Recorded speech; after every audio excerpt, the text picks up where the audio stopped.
Hello and good evening, everyone. I'm just sharing the screen. Please let me know in the chat box if it is visible to everyone. Okay.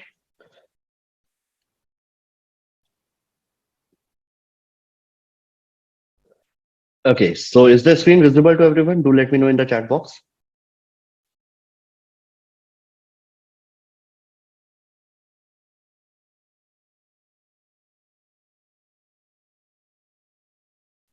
Yes. Okay. Okay. Okay. Very good. So yes. So yesterday we had our very first class where we discussed mainly about the concepts of geophysical metallurgy, the introductory lectures. Okay, where we discussed what is a crystal structure and what are the different types of crystal structures, what are the Bravais lattices, and why there are only seven different types of crystal structure and 14 different types of Bravais lattices possible in the nature. Okay, so we come up with the crystal selection rule. Okay, and we have seen with an example that how this crystal selection rule basically helps in understanding which will be the most suited unit cell for the crystal. Okay, means a perfect crystal structure. Okay, so all right, so I believe all the concepts that we have covered in our last class is clear to everyone, right? If anyone has any doubt, do let me know in the chat box, and then we can start with the class for today. Everything that we have covered up until now is clear to everyone, right? If you have any doubt, any question, you can ask me in the chat box there and then itself.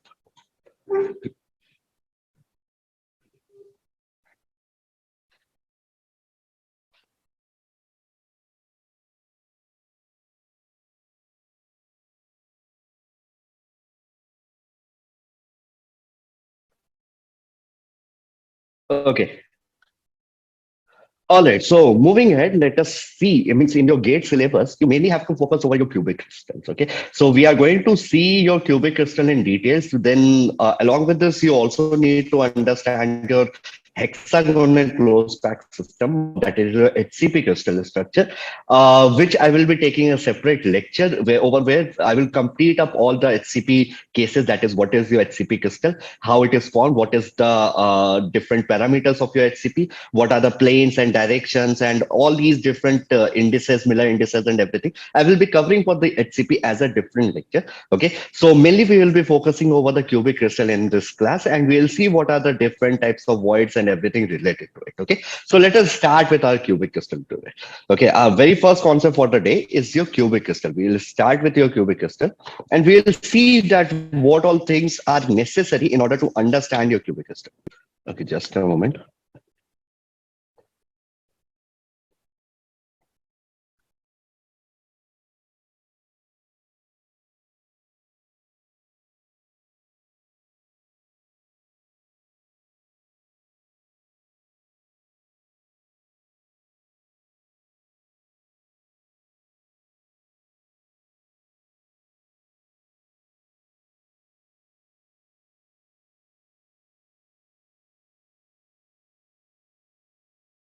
All right, so let us start with our first concept of the day, that is about your cubic crystals. Okay, so in order to understand any crystal structure, we mainly need to understand three different things.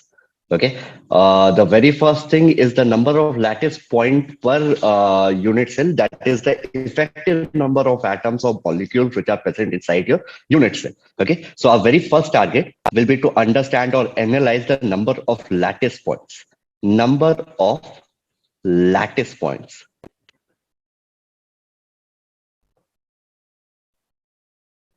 Number of lattice points per unit cell. Per unit cell. Okay. So this is nothing but effective number of atoms. What do you mean by the term effective? Effective means that if you are considering a particular unit cell, then effectively out of the complete atom, we consider atom to be a sphere. Right. In general situation, whenever we are calculating anything, we consider your atom to be an sphere, atom or molecule to be an sphere in order to draw a crystal structure. Right, so effectively out of that complete 360-degree of the sphere, how much effectively that amount of the sphere is present in the unit cell will basically give me what is the number of lattice point per unit cell. Okay, so this is nothing but known as the effective number of atoms or molecules per unit cell. Effective number of atoms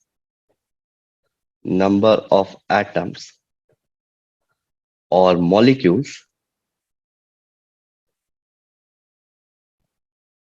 per unit cell. Okay.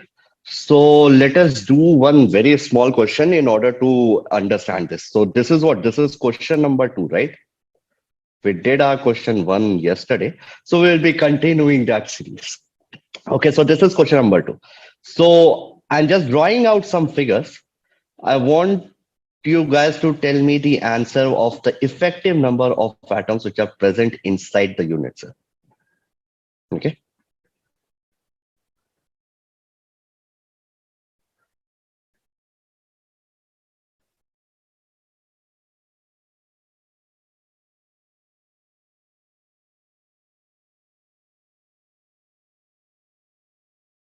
So this is one of my crystal. This is my cubic crystal, and it has all the atoms at the corners.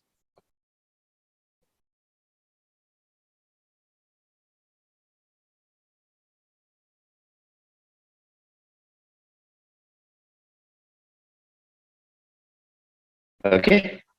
So this is my part A. Similarly, I have a unit cell.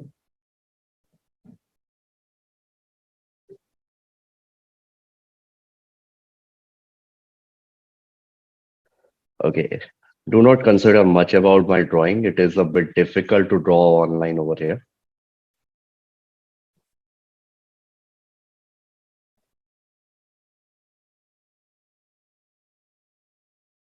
But yeah, with time it will happen. It will be okay. So this is my point B, my crystal B. Similarly, I have one crystal like this.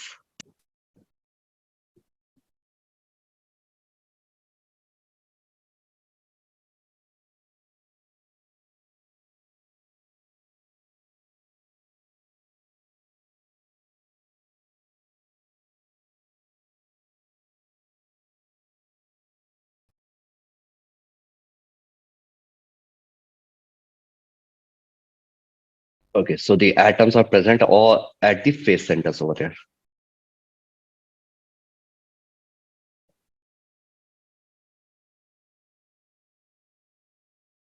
So this is my third crystal structure, and this is my fourth crystal structure.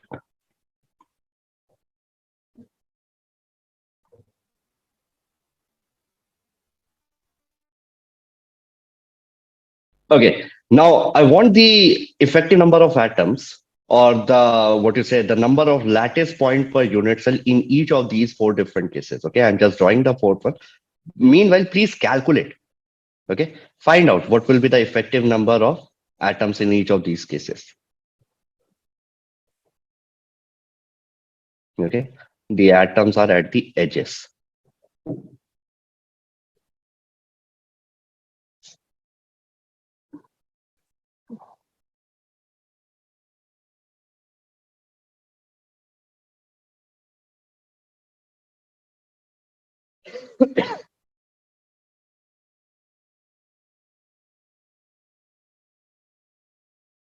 Okay, so I believe the diagram is clear. Okay, so tell me, what will be the effective number of atoms in each of these cases? I'll give you just 2 minutes to tell me this. A1, B1, C3, D3. Okay, Adrija says, okay, very good. So Adrija has already given me the answer for all of them. What about others? Seems like I need to ask you guys directly. 1133, Praveen Padak. Okay, very good. So you have changed the name. Very good. Okay, so yes, so let's start. Let's see once, and with first phase, we will be able to understand. So as I told you, that effective number of atoms is what? That the total amount of the sphere that is included in that particular unit cell will be considered as the effective part. Okay, so from here, if I take just one atom, say this atom, okay, I'm shading this atom. Okay, let me change the color so that it will be easier for us to analyze. Okay, so if I take this atom is what? This atom is shared with 8 different unit cells, right? One unit cell which is present over here, okay, This is one unit cell where this atom will be shared. Similarly, one unit cell which is present behind this unit cell, okay, and one unit cell which is behind this particular unit cell which is drawn, right? So at four unit cells in the same plane. Similarly, there will be four unit cells which will be at the top, right? So this particular corner atom is shared with eight different unit cells. I believe everyone is able to visualize it, right? Okay, so it is basically shared with eight different unit cells. So effectively, out of the total sphere or the total atom, 1/8 of the unit cell, sorry, 1/8 of that atom is being included in this particular unit. Okay, so similarly, I can say that 1/8 of this atom with multiplied with how many atoms are there? You can clearly count this 4 and 4, that is 8, right? 1/8 of each of these eight atoms will basically give me the number of lattice points per unit cell or the effective number of atoms which are present inside this unit cell. So this will be nothing but equal to 1. Very good. So answer is correct. That is 1. Similarly, in case of your BCC atom, that is the body centered atom, the complete atom is inside the unit cell. So I can say that the entire atom will be considered as the effective amount. And this, you can say, the effective number to be 1. Okay. Similarly, in case of the phase centers, all these atoms which are present at the faces are basically shared by two different unit cells, right? Say if I consider this atom, which is present on this face, it is shared by this unit cell and the one that is on the right, right?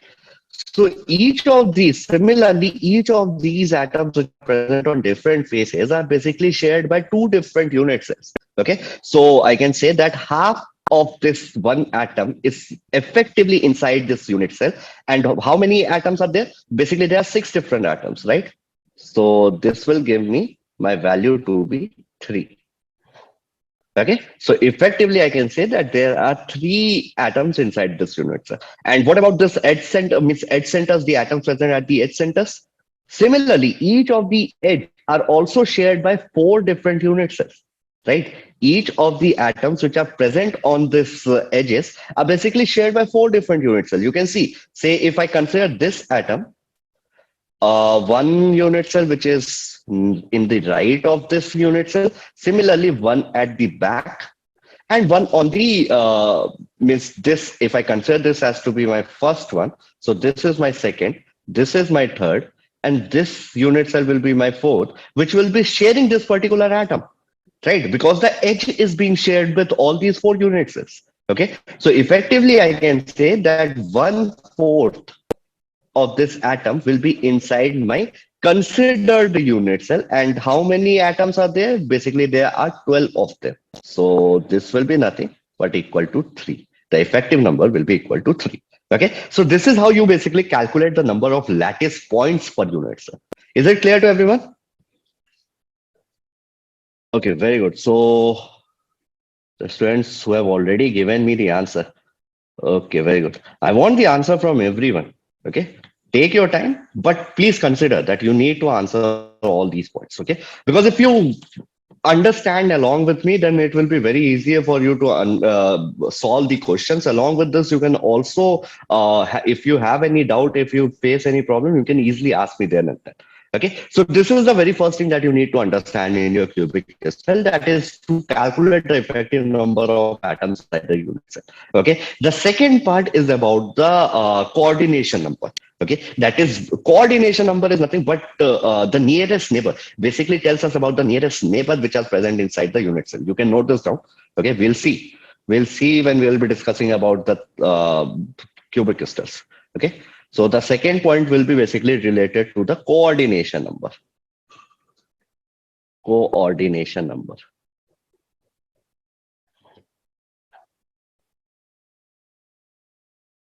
Okay, this is also represented as C hash.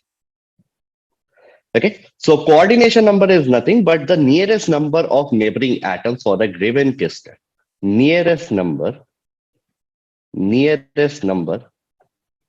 of neighboring atom of neighboring atom for a given atom, you can say. Nearest number of neighboring atoms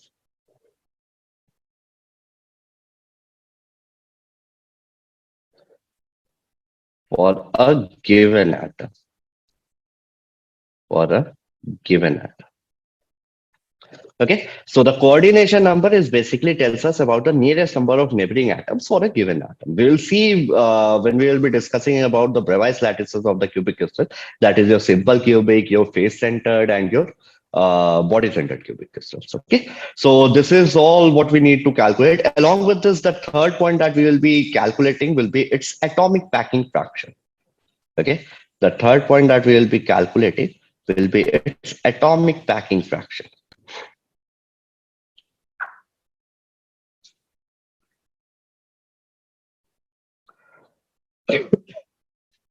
Atomic packing fraction, also represented as APF. Okay, so atomic packing fraction is actually very simple. Say in the above case where we have drawn the crystal structures. Okay, so in this, say I am taking this particular case of your body centered part. Okay, so effectively atomic packing fraction basically tells us that effectively how much amount of atom, means how much amount of the space inside the unit cell is basically being captured by your atoms. Okay, say if this is my volume, the volume of the unit cell, out of the total volume, how much amount of volume is being covered by your atoms. Okay, that basically gives me the idea of your atomic packing fraction. So if I have a side length of A, okay, so this is a cubic crystal, so the length, width, and the height all will be considered to be of the same length, right? That is A. Okay, so I can say that the total volume of this, what you say, the unit cell will be what? A cube, right?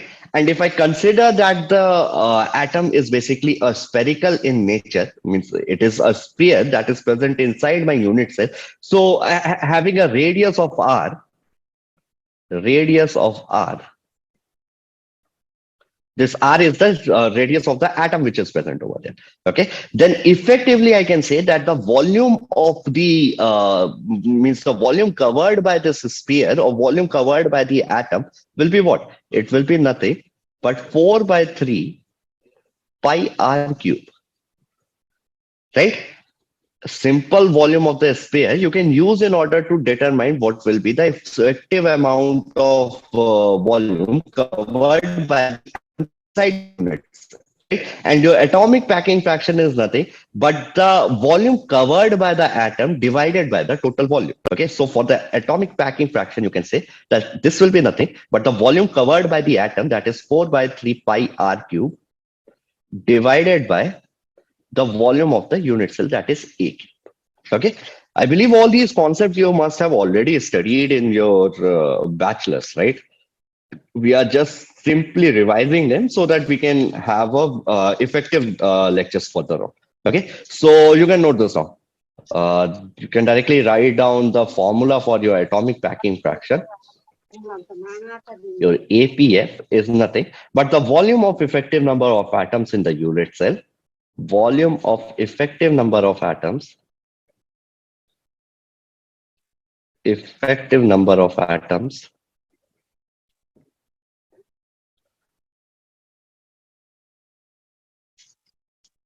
in the unit cell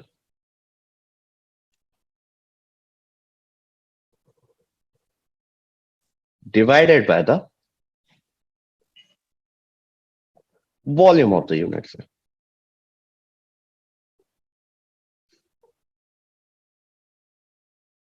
Okay, so this is how you will basically get your atomic packing fraction. Okay, now let us quickly see all these. Let us determine all these parameters for your cubic crystal, that is your simple cubic, your body centered, and your face centered cubics. Okay, all right, so let us start with your the very simple or the very first one, that is your simple cubic crystal. Simple cubic crystal.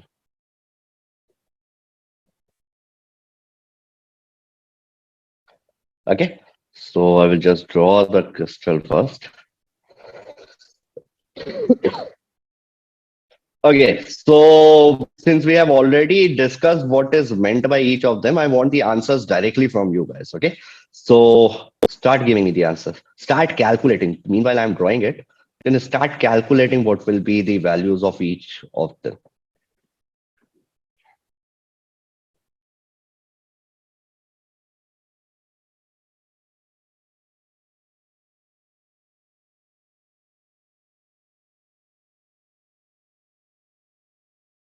All right, for the simple cubic crystal, the atoms are present at the corners only, right?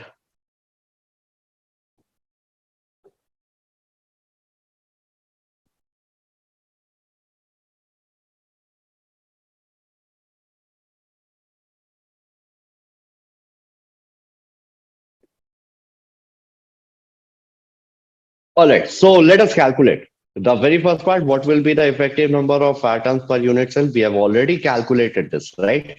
Give me the answers. Okay, let me ask now. Since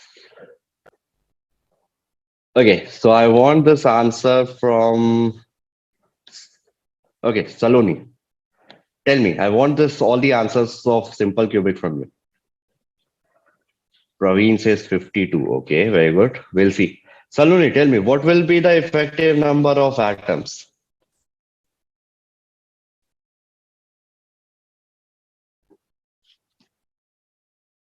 I hope you are there, not just attending the class. Okay, calculate. Okay, okay, please do. Effective number of atoms, this is effective number is 1. Okay, number of lattice point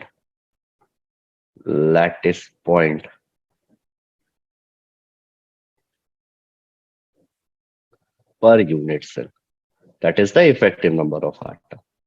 Okay, so what is there to calculate taking so much time? We know we have just now calculated in our above question, right? It seems you haven't calculated it then. Okay, be attentive. Okay, so since we have already discussed that there are 8 different atoms and each at the corner, 1/8 of them is being present inside this unit cell. So 1/8 into 8 will basically give me the effective number of atoms, right? That 1. Okay, very good. So what about the other part, Saloni? I hope you are calculating everything. So what about the coordination number? Can anyone tell me what will be the coordination number for them? Dija says coordination number is 6. Okay, what about others? Quickly, quickly. It is just a simple cubic crystal, right? Deepak says 6. Okay. Okay, yes, very good. Yes, very good. So yes, the coordination number will be 6. Why? Because we are considering a simple cubic crystal, and since it is a cubic crystal, the side length will be A, right? So if I consider the side length to be A, I take one particular atom, say I'm taking this particular atom, I will just check that how many nearest neighboring atoms are there. Okay, so you have one nearest neighboring atom having the side length of A. Okay, I can consider this as my first neighbor. Okay, similarly, this again is the equal side length of A, and I can consider this to be my second neighbor, that is 2. Okay, similarly, this atom which is present over here, I can consider this to be 3, having the side length of A again, right? So this is inside one unit cell. Similarly, there will be one atom which will be behind this, okay, again at the side length of A. So I can consider this to be 4, one behind this particular atom, which will be again of the length of A, considering this to be 5 to neighboring atom, and similarly one at the top. Okay, so this will be my sixth neighboring atom. So yes, very good. So each atom will have the coordination number of 6 over here. Very good. Okay, so the third and the final part, the atomic packing fraction, APF. 0.52. Okay. Adria says 0.52. What about others?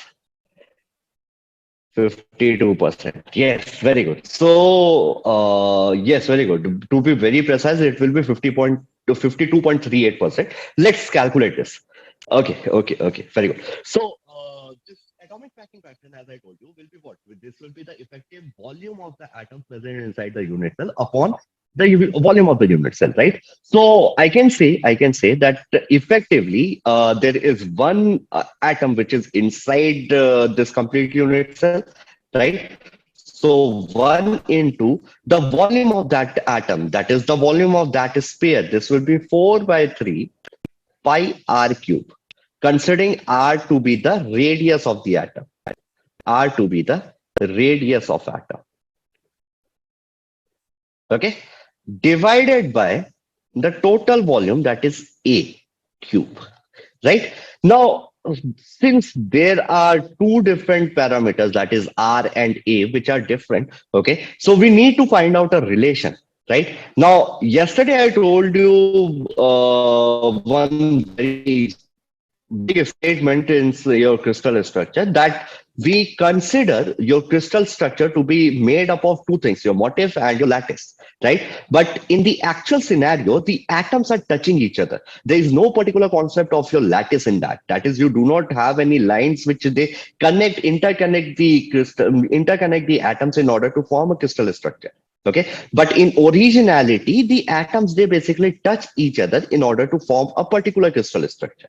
Okay, so I can say that in originality, it means in the nature, your A will be nothing but will be equal to 2R, right? This atom over here, which is drawn over here at a distance, and this atom over here, which is drawn again at a distance, they are just drawn for our understanding sake. But in reality, the atoms are touching each other.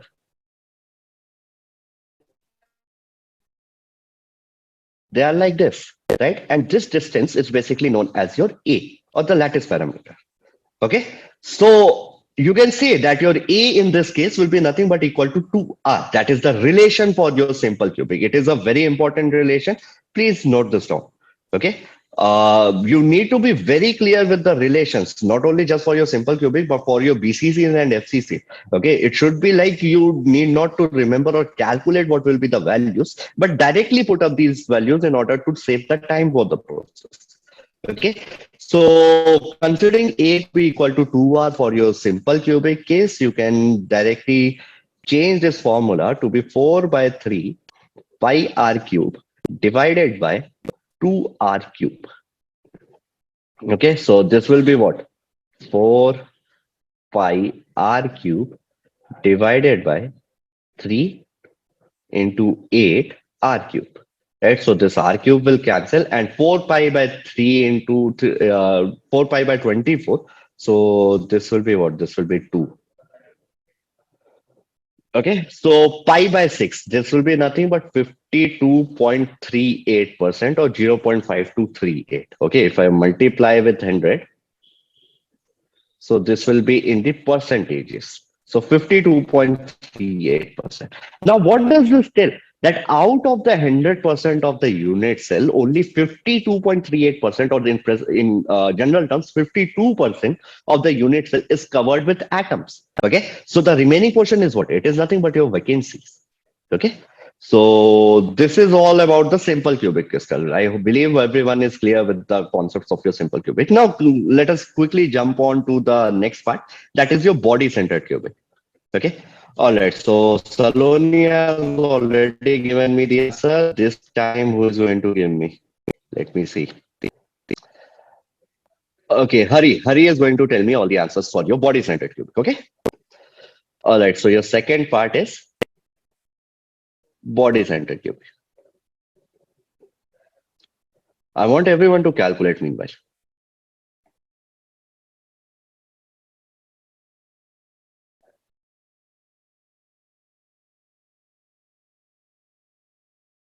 Okay. All right. So Hari remembers all the values, huh? Okay.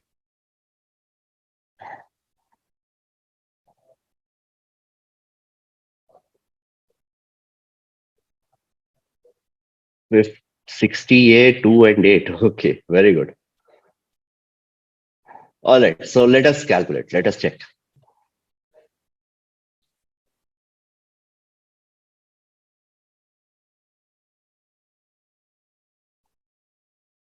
So in the body-centered cubic crystal, the atoms are present at the corners.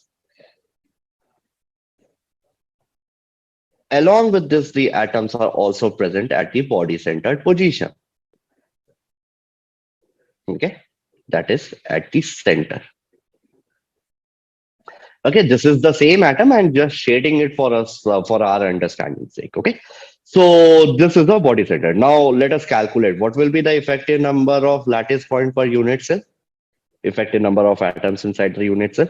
Hari says that it will be 2. Let us calculate. Okay. So effectively, we know that at the corners, each atom is shared by 8 different unit cells. So 1 by 8 into 8 plus 1, which is means the atom at the body centered position, which is completely inside the unit cell. Okay. So yes, the effective number of atoms will be equal to 2. This is what? This is our effective number of atoms. Okay. So this is the effective number of atoms, or the number of lattice point per unit cell. So what about the coordination number? Okay, Hari says it's 8. Let me write this as 8. Is it clear to everyone that how it is 8? Let us consider by taking the body centered atom only. Okay, so if this is my body centered atom, say this side length is A. If this side length is A, then what is this length? This diagonal length? Quickly, what is this diagonal length?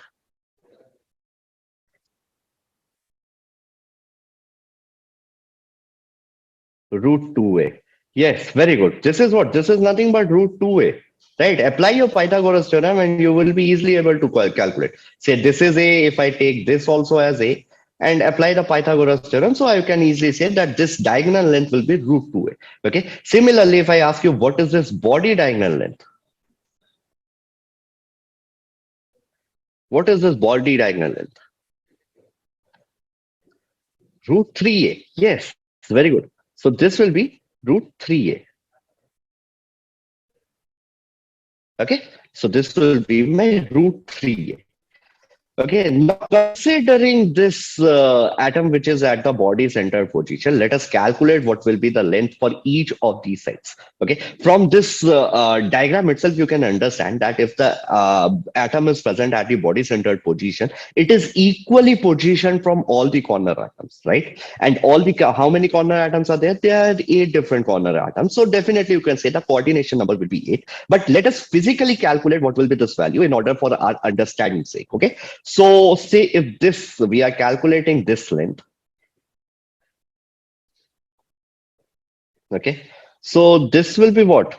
If the entire body diagonal is root 3a, so I can say that this particular length, let me name this as A, and considering the body centered atom to be at the position O. Okay. So this AO length will be what? This will be nothing but root 3a by 2.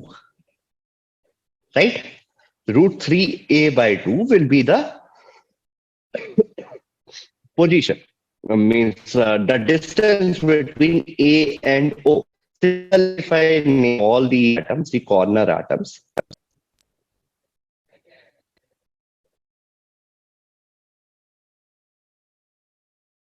okay, you can check, you can verify directly that each of these corner atoms will always have the same amount of distance from the body centered atom, which will be nothing but root 3a by 2.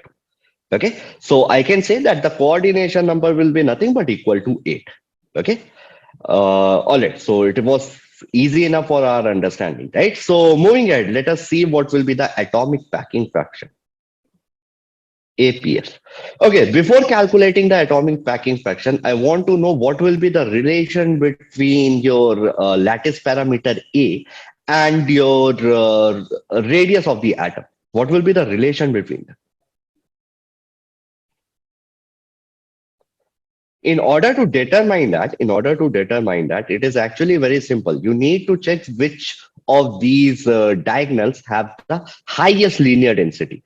That is in which particular direction the atoms are touching each other. Praveen says root 3a by 4. All right, so yes, very good. We need to understand that the atoms which are present at the body diagonal, that is, if I consider the diagonal length of GOC, okay, GOC, okay, the atoms are touching each other along the body diagonal. Okay, so if the atoms are touching each other, then what will be the effective radius of the atoms which are present on that body diagonal? We know the length of the body diagonal will be what? It will be root 3a. If the side length is a, that is the lattice parameter is a, then the body diagonal will be nothing but equal to root 3a. Okay, and how many atoms are lying over that particular place? It is very simple, right? There is one atom at the corner, one atom at the center, and one atom at the corner again, right? So this is what? This entire length is my root 3a. If I consider the radius of the atom, this is r, this is r. Again, this will be r, this will be r. So yes, it will be what? 4r is equal to root 3a, right? 4r is equal to root 3a. So considering this particular concept, let us calculate what will be the atomic packing fraction. Okay. Now, effectively, there are two atoms. So 2 into volume of the atom, that is 4 by 3 pi r cube, considering r to be the radius of this atom, divided by the volume of the unit cell, that is a cube. Okay, so now we know that the relation between A and R is nothing but 4R by root 3. A is equal to 4R by root 3. So we can put this over here.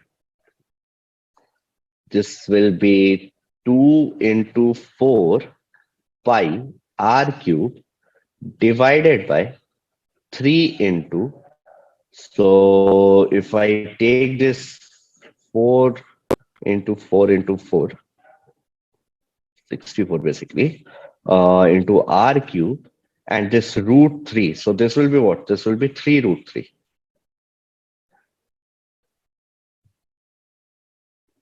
Right? Please check. This will be 2 into 4 into pi r cube uh, divided by a cube, which will be we basically cube out the lattice parameter, that is 4 cube into r cube divided by root 3 cube, that is 3 root 3. Okay, so we can cancel this 4, we can cancel this 3, and we can cancel this r cube. So this will be nothing. Also, we can cancel this 2. Okay, so this will be nothing but pi by 8. Sorry, root 3 pi by 8. Root 3 pi by 8. And this value will be nothing but equal to 68% approximately. 68%. So yes, the answer is correct. In order to convert it into percentages, we multiply with 100. Okay, so this will be 68%. Is it clear to everyone? Your body centered cubic, how do you calculate that? Okay, very good. So if the concept is clear, let us quickly find out for your face centered also, face centered cubic, and then move ahead.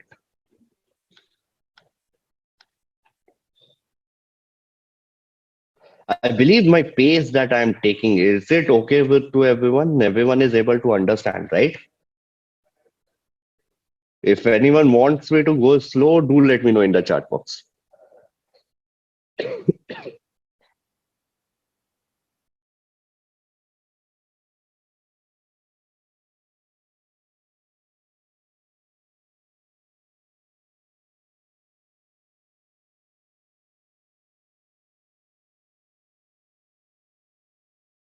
Face centered cubic. Okay, so FCC.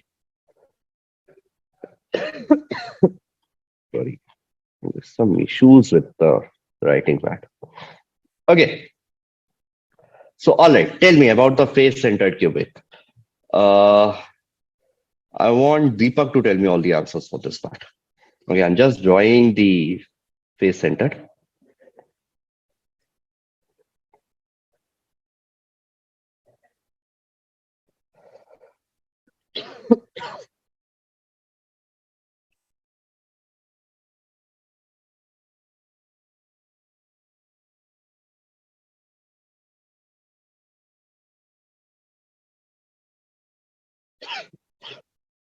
Sorry.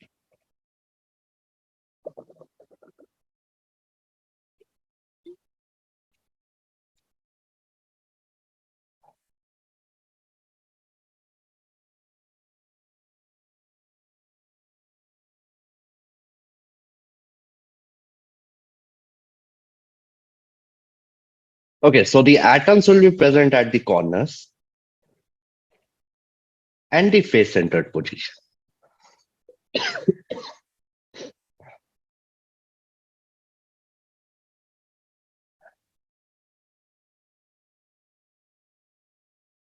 Okay, sorry. I'm just shading the atoms which are present at the face centered positions.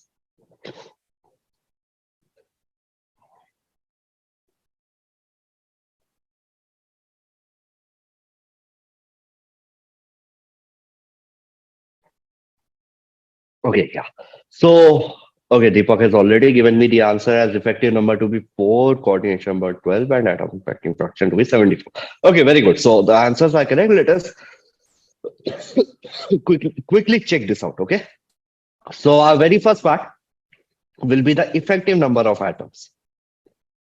This is nothing, but we need to calculate that how much amount of atoms are present inside the unit cell, right? So 1 by 8 of all the corner atoms, that is 8, plus 1 by 2 of the all the face centers atom which are present over here. So 1 by 2 into 6. So this will be 3. This will be 1. Okay. So overall it will be 1 plus 3, that is 4.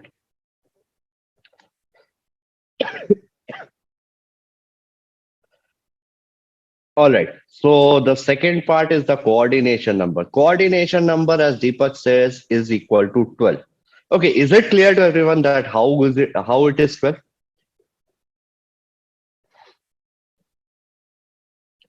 It is actually very simple. Okay. You understand that this, if I consider this atom over here, okay, let me change the color, it will be easier for us to understand.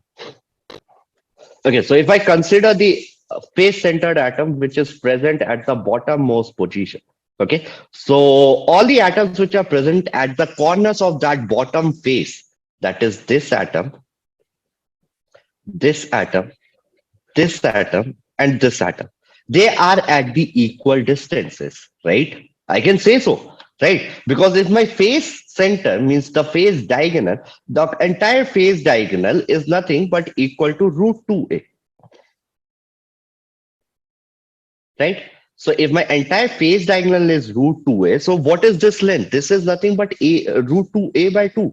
Let me name these atoms also: A, B, C, D. Similarly, naming all the face centers atom: E, F, G, and H. Okay, I'm just naming them at the faces which are present in the what you say, the perimeters. Okay, so yeah, considering the and this center atom which we are considering to be O. Okay, so what is this distance AO? Your AO distance is nothing but equal to half of your face diagonal, right? That is root 2a by 2, which is nothing but a by root 2. Okay, this is a by root 2. Okay, so if I consider this distance of AO to be a by root 2, similarly, I can say that OC will be also equal to a by root 2. OD and OB will also be equal to a by root 2, right? So all the corner atoms are at the equal distances of a by root 2. Now coming on to and checking the atoms which are at the face center. Okay, so if I consider this distance, What will be this distance? This distance again, I can say that it is nothing but a by root 2. How? Let us consider that I have one atom as E over here, okay, and one atom as O over here. Okay, so this is my E atom and this is my O atom. Okay, so your O atom is at the face center of the bottom face, right? So if I consider this length will be what? If the entire length is A, okay, then this half of this length will be what? It will be A by 2, right? This will be A by 2. Similarly, this length will also be A by 2. Okay, so I can easily calculate what will be my EO distance, right? Quickly calculate and let me know. Check whether we are getting the same value or not. This basically forms a 90-degree angle. So you can easily apply your Pythagoras theorem, right? So A by 2 square plus A by 2 square. This will be nothing but equal to your EO square, right? So this will be A square by 4 plus A square by 4. That is 2A square by 4. 2A square. It is not working properly. This will be 2A square by 4. And this distance is EO square. Okay. So this will be 2. Again, so my EO distance, EO length, this will be nothing but A by root 2, right? This EO distance will be nothing but A by root 2. Okay, so I can say that all the atoms which are present at the perimeter of this, the face center atoms which are present at the perimeter of this unit cell are also at the distance of A by root 2, right? That is equal A by root 2. Similarly, this atom will also be at the distance of A by root 2.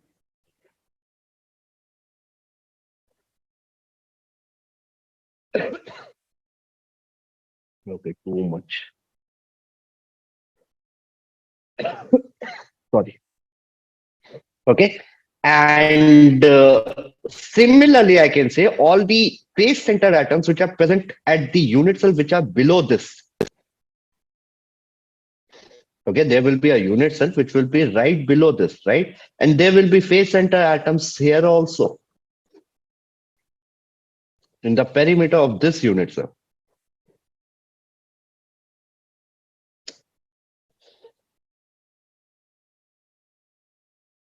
So these atoms will also be at a distance of A by root 2.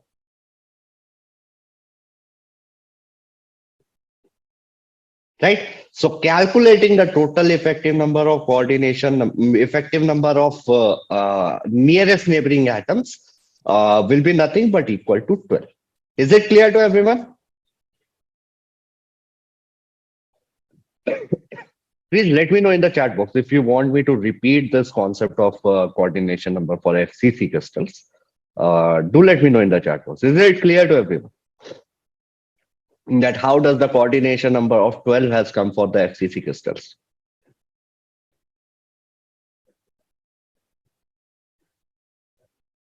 Yes. Okay, very good. What about others? Quickly, I want the responses from everyone.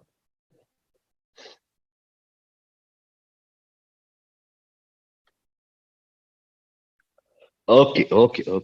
Very good. So yes, the coordination number is basically equal to 12, and we know and we have calculated that how it will be 12. Okay. Now moving on to the third part, that is the atomic packing fraction.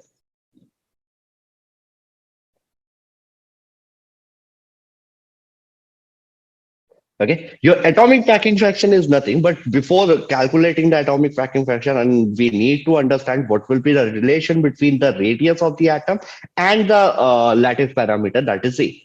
Okay, so in order to do that, we already know that the atoms touch along the face diagonal in case of your face centered cubic crystal, right? So if the atoms touch along the face diagonal, okay, so this is the similar concept as your body centered cubic crystal. Okay, one atom at the center and two atoms at the corners. Okay, so this effective length will be r, and this length will also be r. This length will also be r, and effectively the overall phase diagonal is nothing but equal to root 2a. There's something wrong with the writing part. Okay, we'll see this. Root 2a.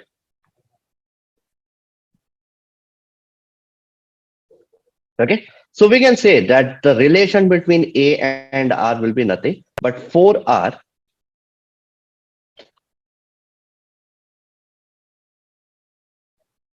4r is equal to root 2a. Okay, 4r is equal to root 2a. So considering the atomic packing fraction for this case, we can say that effectively there are four atoms. So 4.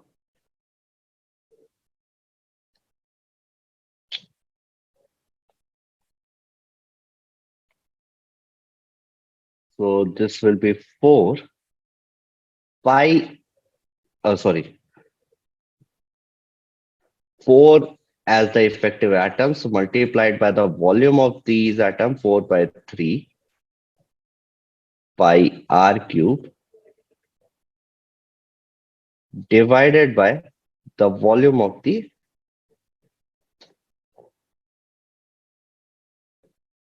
as a cube. The volume of the unit cell to be equal to a cube. Okay, so this will be 4 into 4 by 3 pi r cube divided by a cube. Okay, so we know the relation. Oh, where is this a? Root 2 by a. Okay, so we know the relation. We can easily put up the values of means we can replace the a with r, and we can easily get the value. You can directly calculate, and this will be nothing but equal to 0.74 or 74%.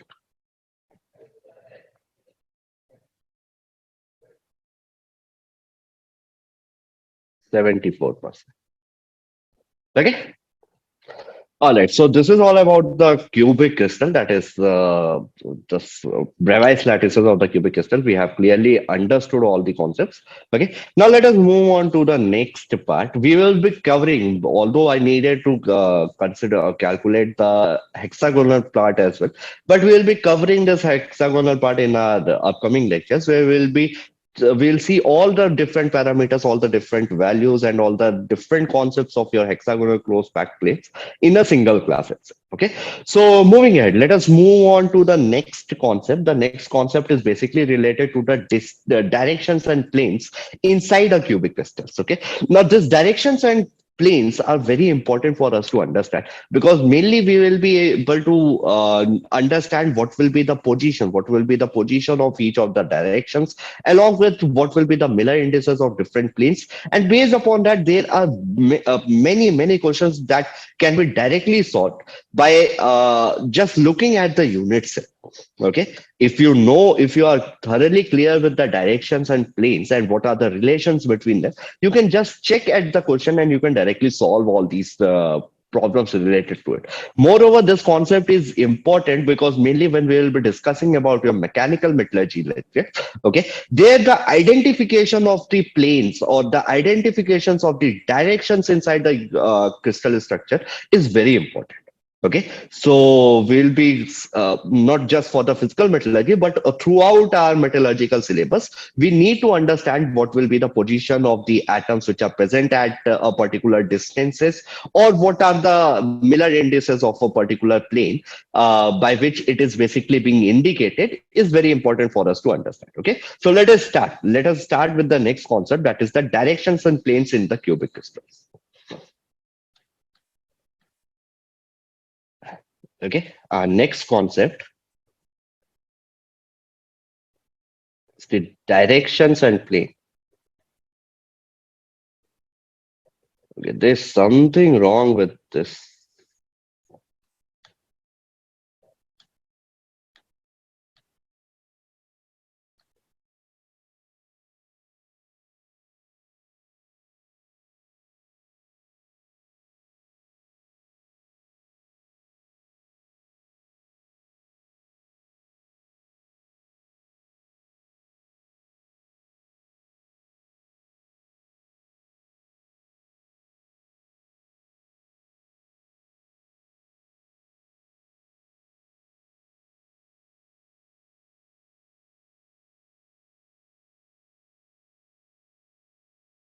Directions and planes.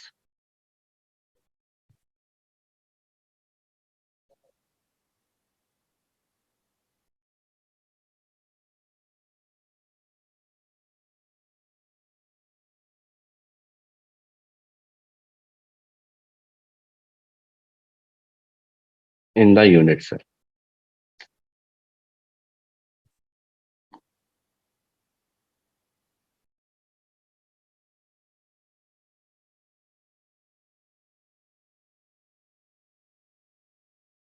Is my writing clear to everyone? Is everyone able to understand what we are going to write? We just need to manage for this class. In the next class, I will change up this writing part, and I believe it will be okay. All right. Is it clear to everyone? Please let me know in the chat box. There are certain limitations in taking the classes in the online lectures, but anyhow, we will be able to manage. That will not be an issue. Okay. So directions and planes in the unit cell. Okay. All right. So we'll start with the directions part first. Directions.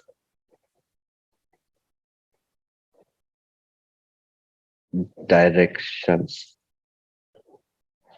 Okay.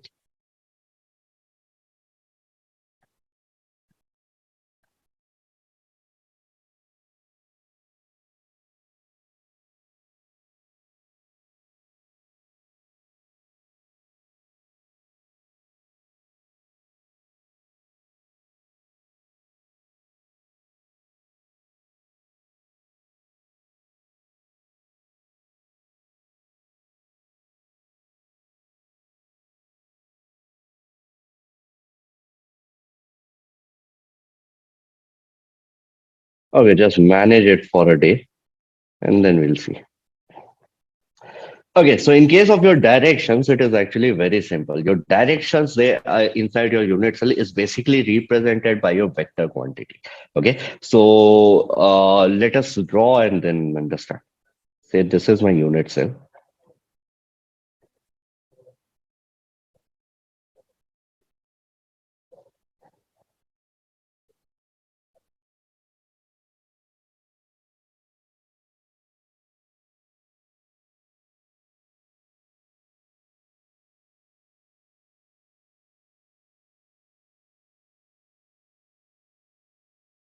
Okay, so we know that they are divided or they can be represented over the axes, right? So say this is my x-axis, this is my y-axis, and this is my z-axis. Okay, so any direction. Okay, this point over here is my origin. Okay, so any direction in a three-dimensional space is basically represented by your vector quantity. Okay, let us take this p having the dimensions as u, v, and w.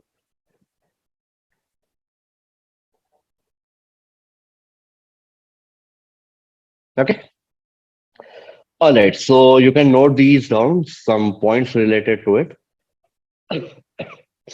Directions are represented by vector. Directions, directions are represented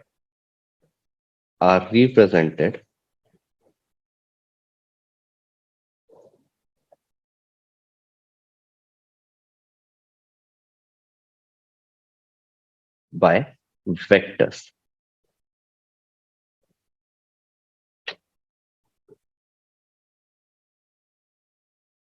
Okay, I will dictate more than writing then.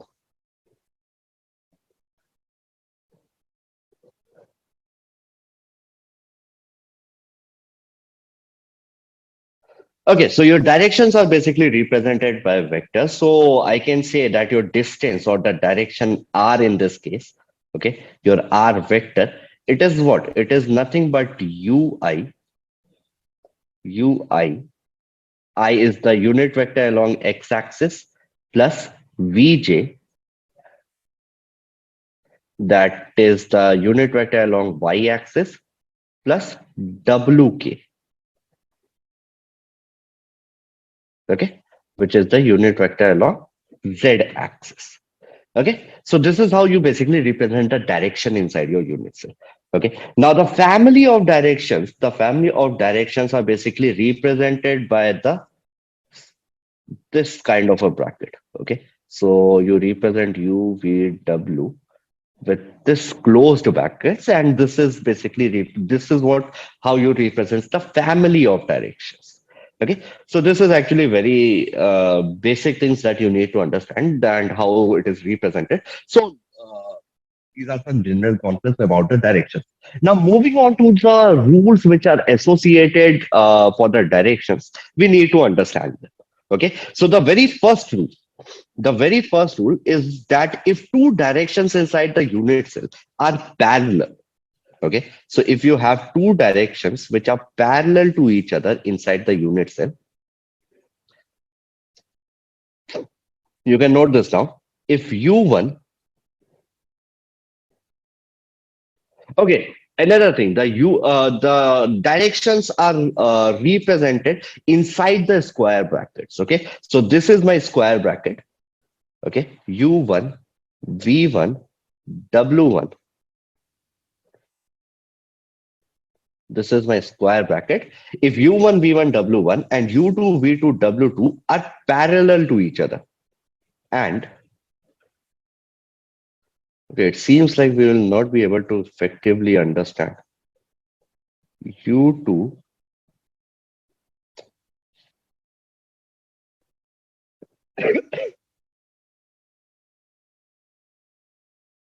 u2, v2, and w2.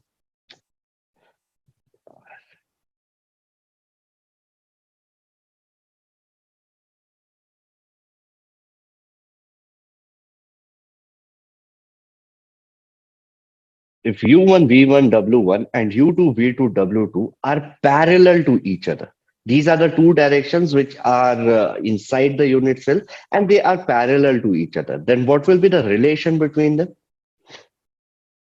Actually, I needed to write this down, but it is getting very difficult to write. If u1, v1, w1 and u2, v2, w2 are parallel to each other, are parallel.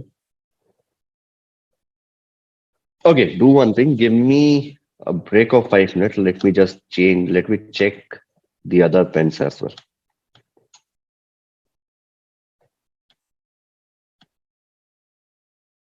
Okay, so we'll have a short break of 5 minutes and then we'll resume the class. Meanwhile, everyone, please look up at the concepts that we have studied till now. Okay, and if anyone has any doubt, do let me know in the chat box. Okay.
All right. I hope that it works now.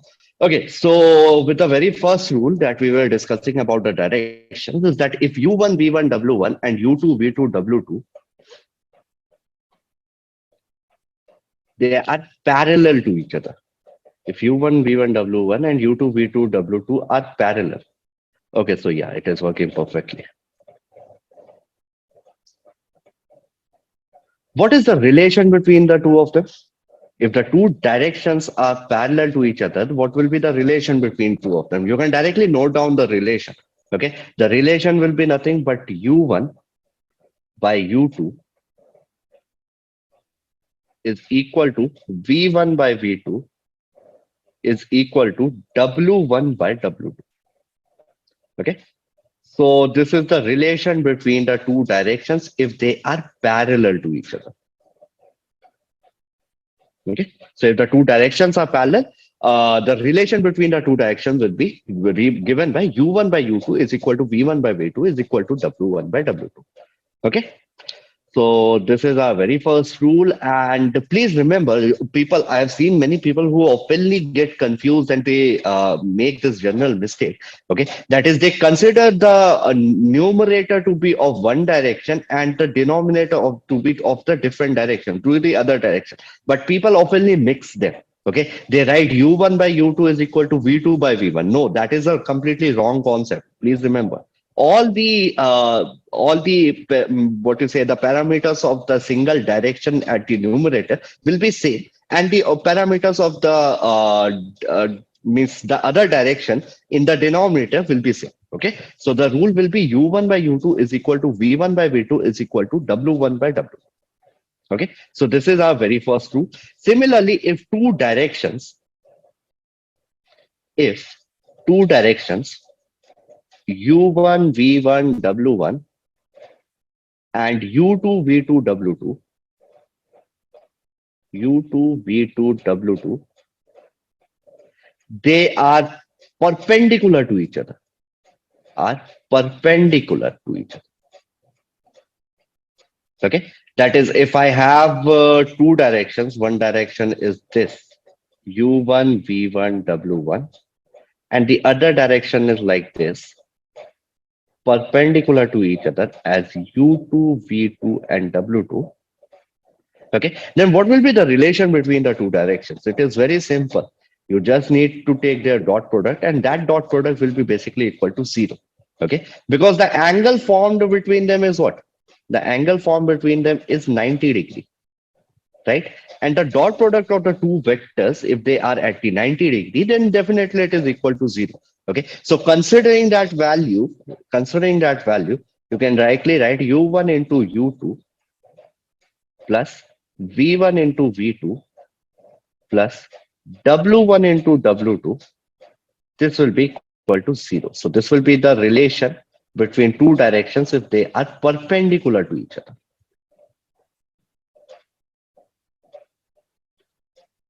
Okay, so if the two directions are perpendicular to each other, then their dot products will be basically equal to 0. Okay, now similarly, if the two directions are at an angle to each other, if the two directions, our third rule for the directions, if that the two directions are at an angle to each other. If two directions I have U1 V1 W1 and U2 V2 W2,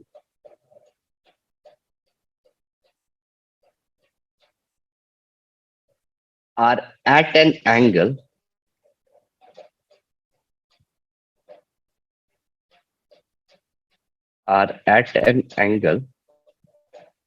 theta. Okay, say I have this direction as U1 V1 W1 and this direction as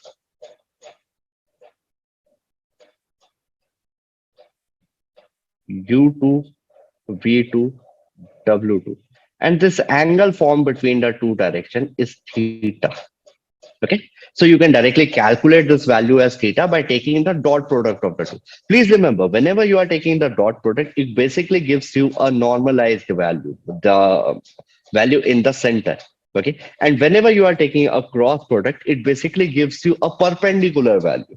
Okay, we'll see about that also, where the concept of your directions and plane comes together. Okay, but initially, if the two directions are at an angle of theta, then their dot product will be given by cos theta is equal to u1 u2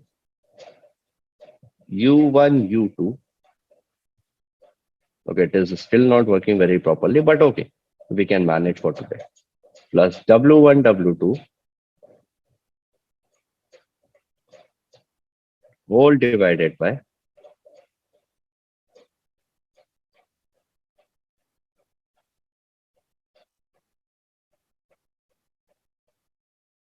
u1 square plus v1 square plus w1 square multiplied with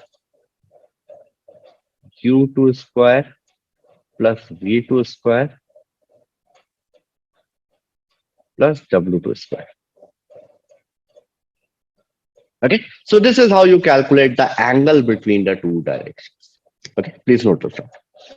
Have you seen this kind of relation, everyone? Or is it the first time you are looking at this kind of a relation?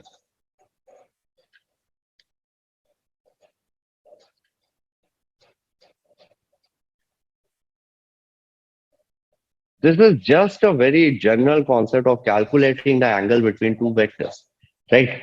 You must have studied in your mathematical lectures in your classes 10th and 12th, right? That how to calculate the angle between two vectors. We basically take the dot product seen in bachelor's. Okay, very good. So cos theta is nothing but the angle. It will basically give you the angle between the two vectors. And similarly, you can check that if you put your theta to be 90 degree, okay, if you put your theta to be 90 degree, cos 90 is what? It is nothing but zero. Okay, so your denominator can be easily taken on the other side and multiplied with zero, so it becomes zero. Okay, from there you can say that if the two directions are perpendicular, your relation of u1 u2 plus v1 v2 plus w1 w2 equal to 0 will be.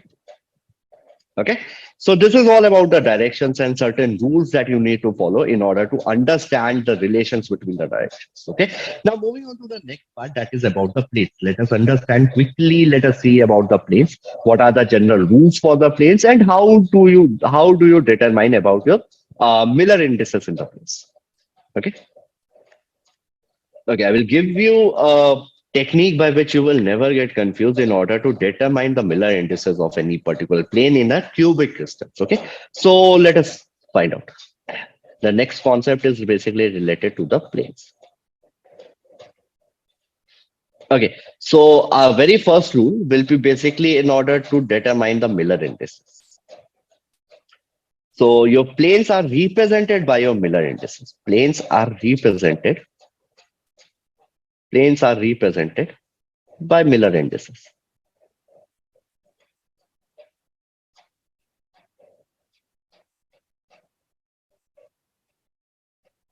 Planes are represented by the Miller indices.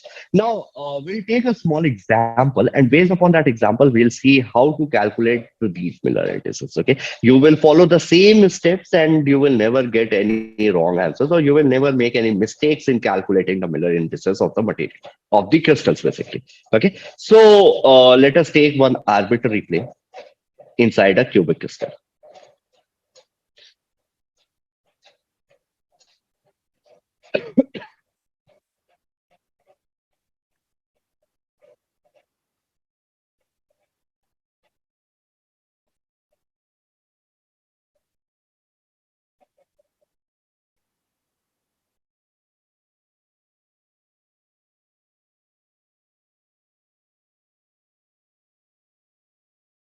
Okay, so this is my x-axis, this is my y-axis, and this is my z-axis.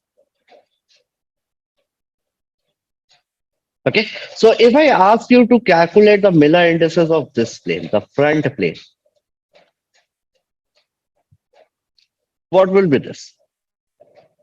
It is actually very simple. You need to determine, we calculate the Miller indices in 3 steps. Okay, now what are these 3 steps? You need to understand them. Okay, the Miller indices are basically represented by your HKLs. Miller indices are basically represented in terms of your HKL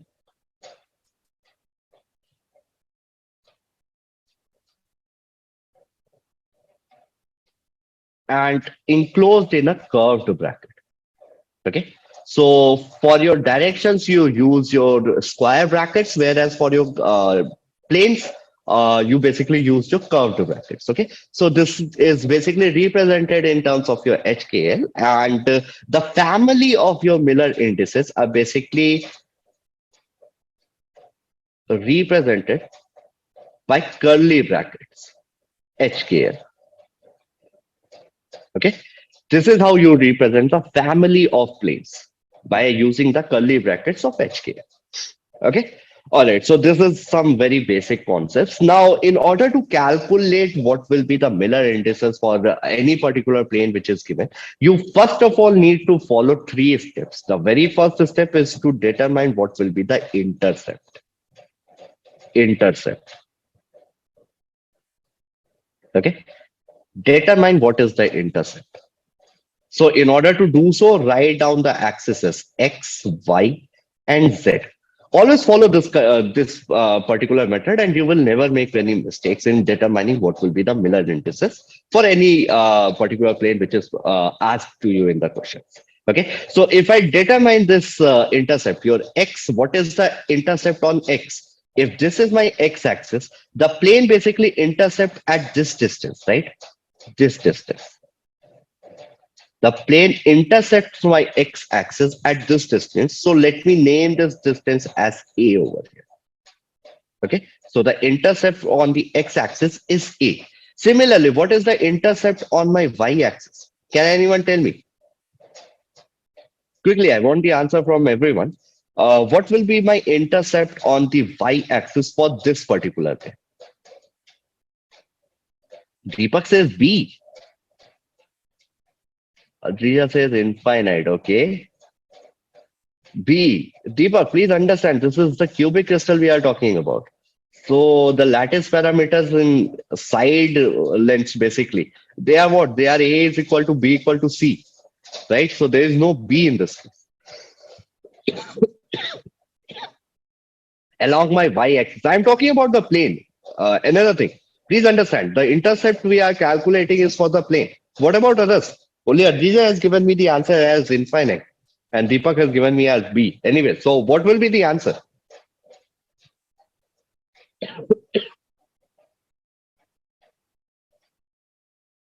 It is actually very simple, right? The plane is not intercepting my y-axis, right? So you can see that my plane is basically parallel to my y-axis. So definitely the intercept will be infinite. Yes, very good. For y and z, both of them, it will be an infinite. Okay.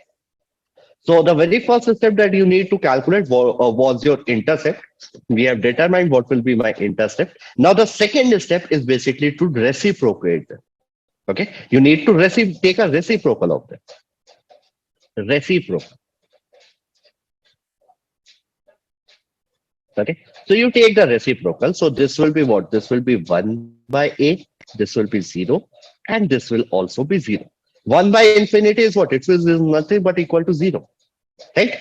So we take the reciprocal and then we rationalize it. Okay. Then we rationalize it to obtain the Miller index. Okay. So on rationalizing, I just multiply the entire terms with A. Okay. So if I multiply the entire terms with A, this will be 1, 0, 0. So this is nothing but my Miller indices 1, 0, 0. That is the name of this plane. This plane is nothing but 1, 0, 0. Okay. Is it clear to everyone that how did we calculate? The plane that we have considered, this plane is nothing but 1, 0, 0. Okay. So you take this in three steps. That is, you take the intercept, you reciprocal them, and then you rationalize it. Okay. So reciprocal, any idea why we are reciprocal? It is actually very simple to eliminate the infinity term. right? Because if the plane is parallel to any of your axes, like you have seen in this case, where the plane was parallel to your y-axis and your z-axis, right? So in order to eliminate this infinity term, we basically take the reciprocal, and in order to put up in the integer form, we basically rationalize it. Okay, and in order to rationalize, we just multiplied the entire value with a. Okay, so it will basically give you the Miller indices of this. Is it clear? Quickly, I want the answer because I'm going to give you a problem or questions on this. Is it clear to everyone? How did we calculate the Miller indices?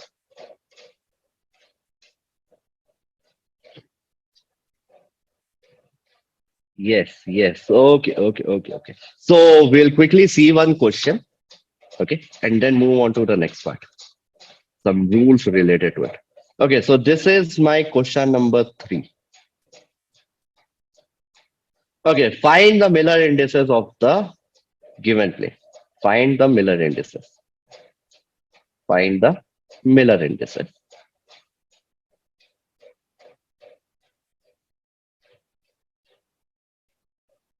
Okay, so I'm just drawing the plane, and you need to calculate what will be the Miller indices.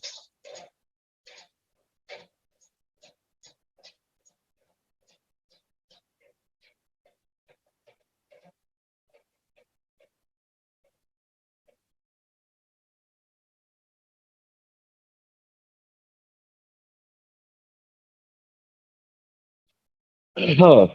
Okay, so write down the axes accordingly, and tell me the Miller indices of this plane.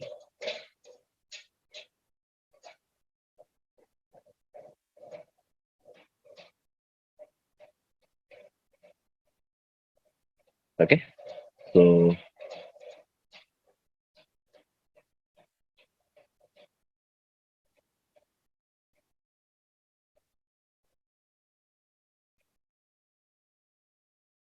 okay, so let me name this plane as plane A. Okay, similarly, find out the Miller indices of this plane.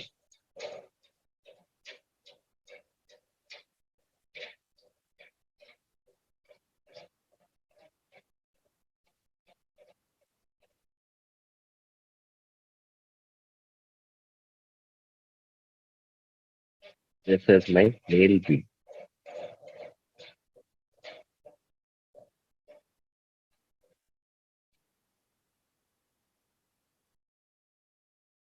Okay, so this is my plane B. Okay, so quickly calculate. Use the same formulas that same steps that we have discussed till now, and then calculate what will be the Miller indices for each of these. Okay,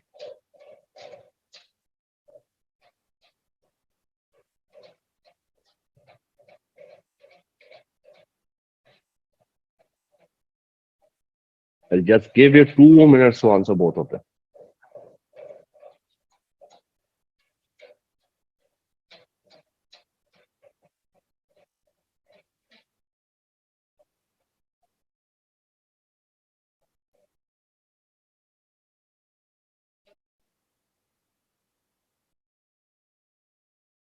Deepak says A is 111, B is 001. No, Deepak, your second answer is wrong. Please check.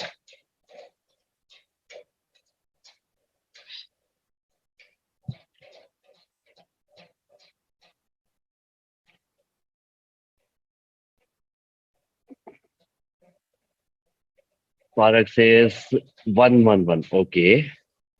Very good. What about the plane B?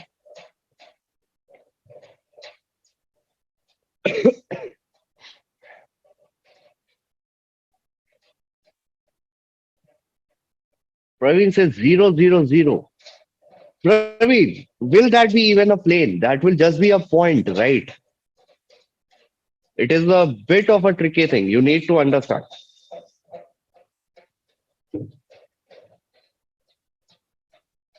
If you name a Miller indices of a plane to be 0, 0, 0, will it be a plane?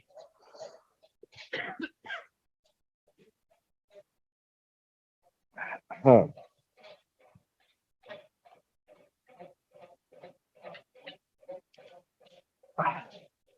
Okay. Parag says it is -110. Okay, okay, okay. Very good. Let us see. Let us see. Okay, let us determine. Even I haven't calculated the answer for that. Let us calculate it. 1 minus 10. Okay, okay. So you guys are getting up the point. So let us calculate it. Okay. All right. So first of all, we will be calculating for our plane A. Sorry, what is wrong over here?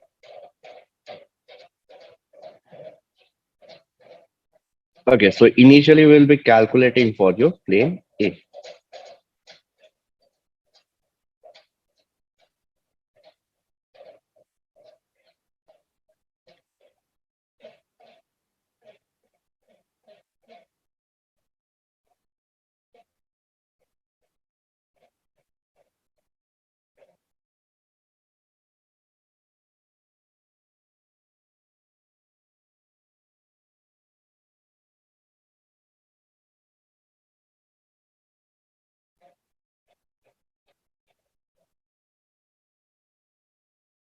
Okay.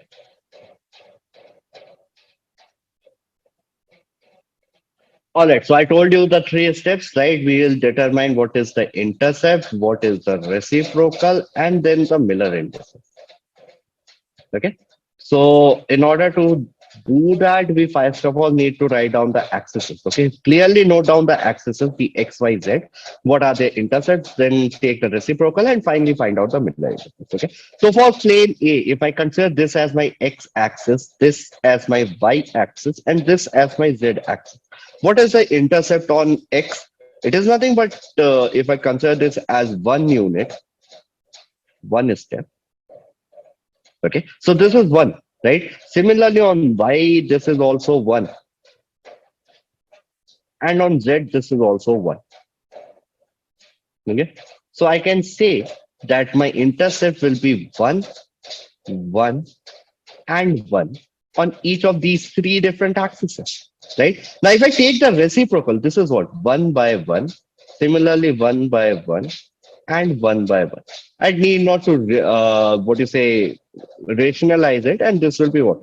This will be one, one, and one. So my Miller indices is nothing but one, one, one. So very good for all those who have given me the correct answer for your plane A. Now moving on to the trickier part, that is about your plane B. What will be the Miller indices of your plane B?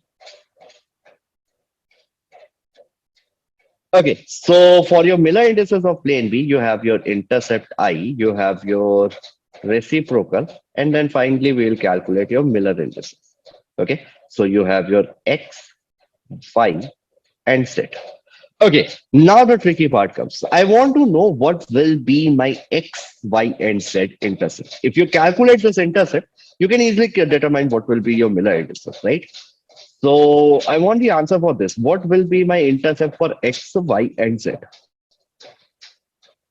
Till now, we have considered this point as to be my origin, right?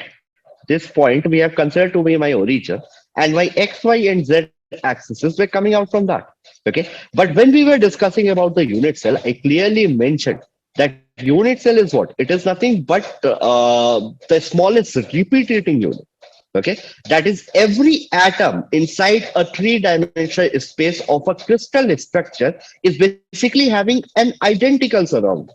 Okay, that is, if this atom is present over here and we are considering it to be at the origin of the three axes that we are putting, okay, then definitely the atom which is present over here can also be considered as the point of your origin. Okay, I can shift my origin over here.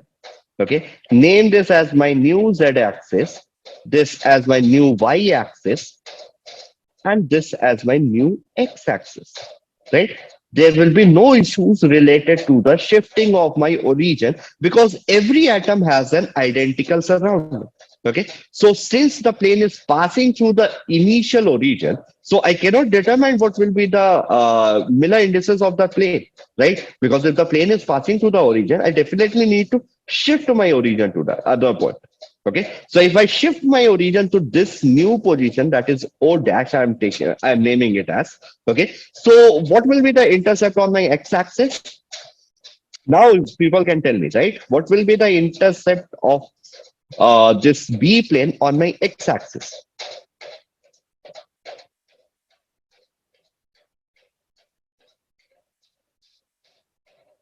Deepak says -1. Deepak, why will it be -1? This is my positive x-axis, right? This is my positive x-axis. So yes, it will be 1. Okay. What will be the intercept of this B plane on my y-axis?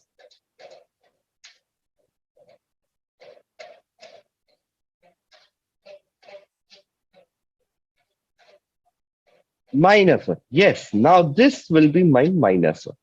Okay. If I say this is my positive y-axis, then definitely beyond the origin, it will be my negative y-axis, right? Origin is what? The point where all the axes basically meet. That is 0, 0, 0. Okay. So on the left side of my origin, my negative y-axis will be present. Okay. And what about the z-axis? What will be the intercept on my z-axis?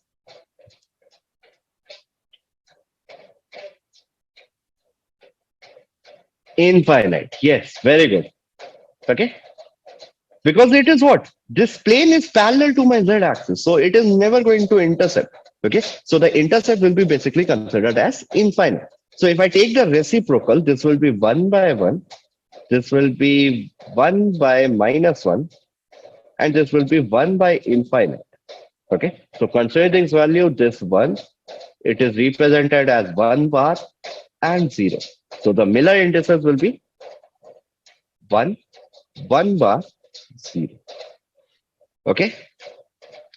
All right. So everyone who has taken this as 1 bar 0, okay, has given me the correct answer. But please remember, all those students who has also given me the answer as 1 bar 1 0 is also the correct answer. Why? Because instead of considering this O dash over here as the origin, they have basically considered their origin at this particular point. Right. If you consider the origin at this particular point, naming it as O double dash, okay, so your x-intercept is what? It is nothing but at the -1. Okay, your y-intercept will be at 1 and your z-intercept will again be at infinity. So instead of giving a particular answer, I can say that it lies in the family of planes of 1, 1 bar 0. Okay, so I believe this method of finding out the Miller indices is clear to everyone, right? It is actually very important, and many of the questions have been directly asked to determine the Miller indices. Okay, so is it clear to everyone? Please let me know in the chat box. If you want me to repeat the concept, I will definitely do so. Okay, but I want everyone to randomly see different planes, to randomly take different planes. Okay, not necessarily having the Miller, having the indices as one only. Okay, take some random planes and calculate what will be the Miller indices of these planes. Okay, for example, I'm just giving you one as an homework. First of all, let me know. Is it clear to everyone? This is our problem number 4 that I'm giving you as an homework. Okay, we'll see in the next class. So find out the Miller indices of some random planes.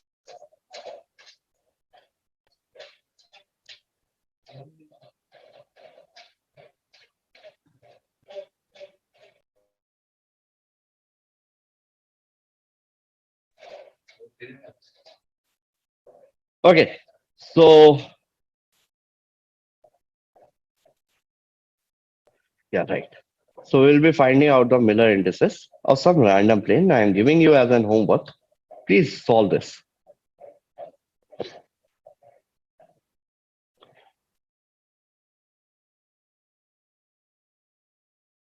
Okay, so I'm taking some random planes like this. Uh,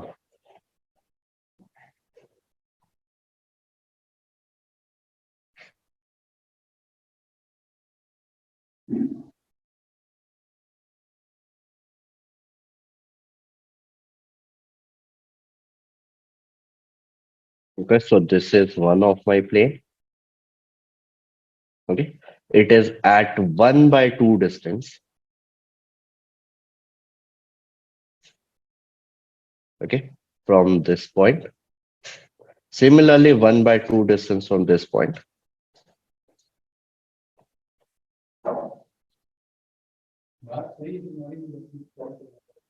Okay, so this is my plane A.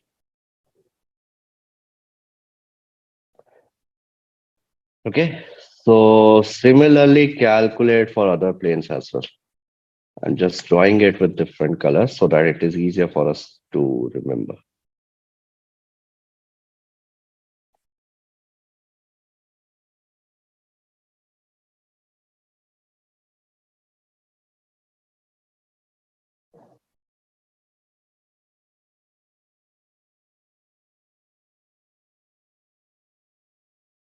Okay, so this is 1/2, this is 1/2, this over here is also 1/2. And okay, I have drawn it a bit differently. It should be over here. This distance is also 1/2. Okay, so follow the same things. Find out what will be the intercept, and then based upon that, you can easily calculate what will be the Miller indices of this plane A and plane B. Okay, this is for your practice sake, and if you give the correct answer, then you will never get confused in finding out the Miller indices of any of these planes. Okay, so this is actually very simple and very important for our understanding sake. So I will give you this as a homework. Okay, so please everyone do this. I will be checking this, and we'll be discussing about the answers in the next class. Okay, all right. So moving ahead, let us see the different rules for your planes. Okay, I will be directly giving you the rules. We will not be discussing into the depth that how does that rule has come. But just for the understanding sake, let us find out the different rules for the plane. Your your very first rule, you can note this down. If a plane has the Miller indices of HKL, if a plane, if a plane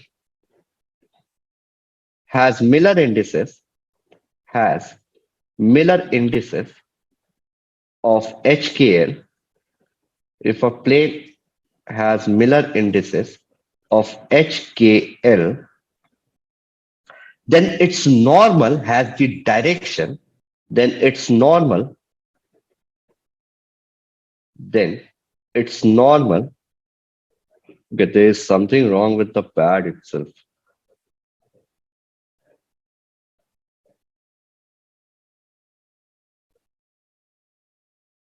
Then it's normal. Normal is what? Normal is nothing but a direction, right? So it will be represented by your square bracket. Then it's normal has the direction. Then it's normal has the direction. Then it's normal has the direction.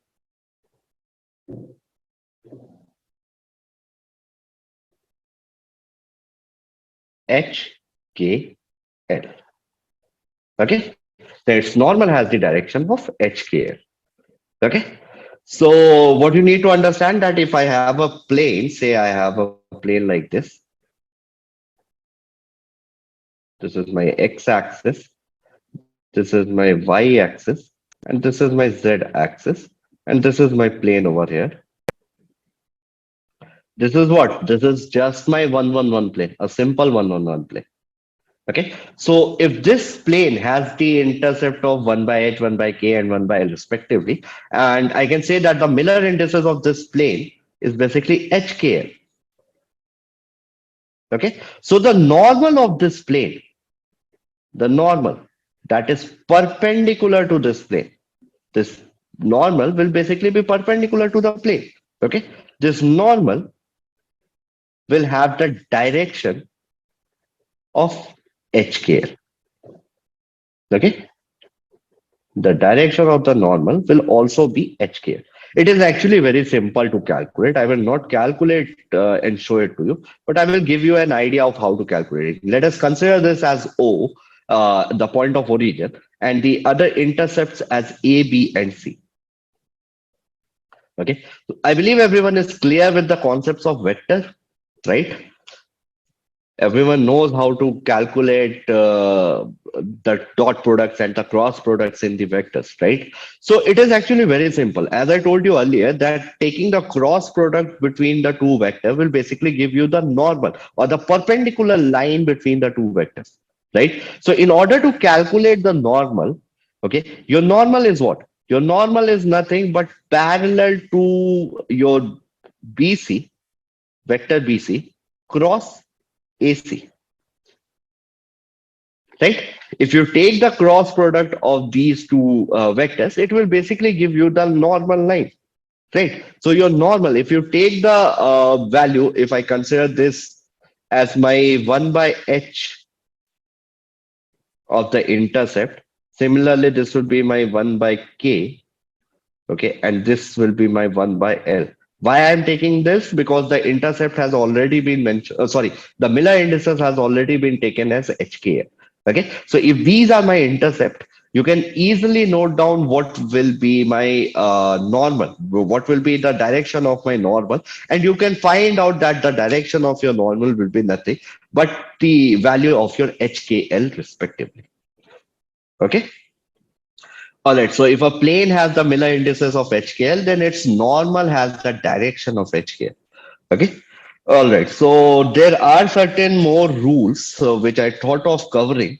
Okay. But since there are certain issues with the working path. Okay. So we will not be covering any more of these rules, but instead we will be going and looking at the problems. Let us quickly solve certain gate questions so that we have some confidence that whatever we learned, is it really coming helpful for us or not?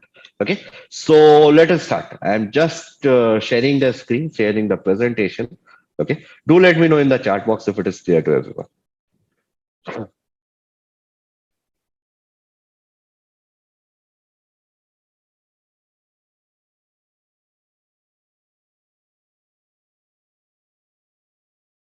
Okay. Is the screen visible?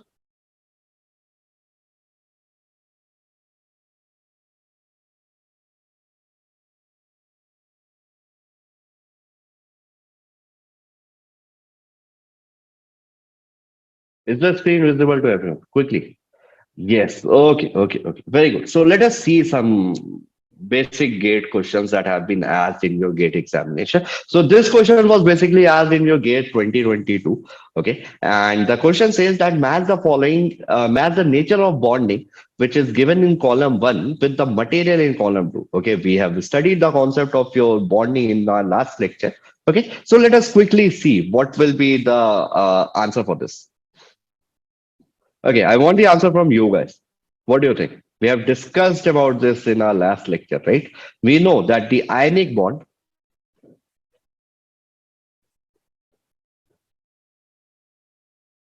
okay,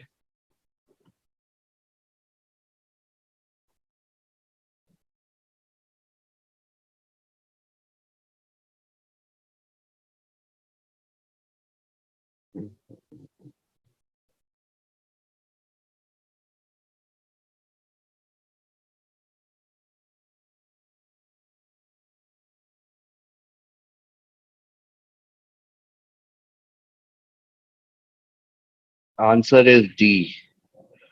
Okay, okay, okay. Let me just see why I'm not able to write it over it.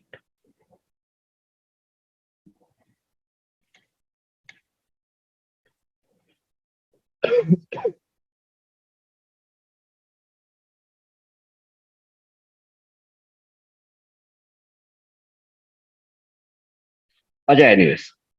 Okay. I will basically just read this out. Okay. So yes, the answer as Adrija and Praveen has says is D. Okay, very good. So yes, the answer is D because we already know that NaCl undergo your ionic bonding. Okay, there is a transfer of electron from sodium ion to your chloride ion, which basically results in the formation of a primary bond or 1 degree bond. That is your ionic bond, which is quite strong in nature. Okay, then again, your diamond is what it is. It basically comprises of carbon-carbon bonds, right? And this carbon-carbon bonds in diamond is basically of your covalent nature. It has sp3 hybridization, and therefore it has your covalent bond. Means they undergo your covalent bond. Okay.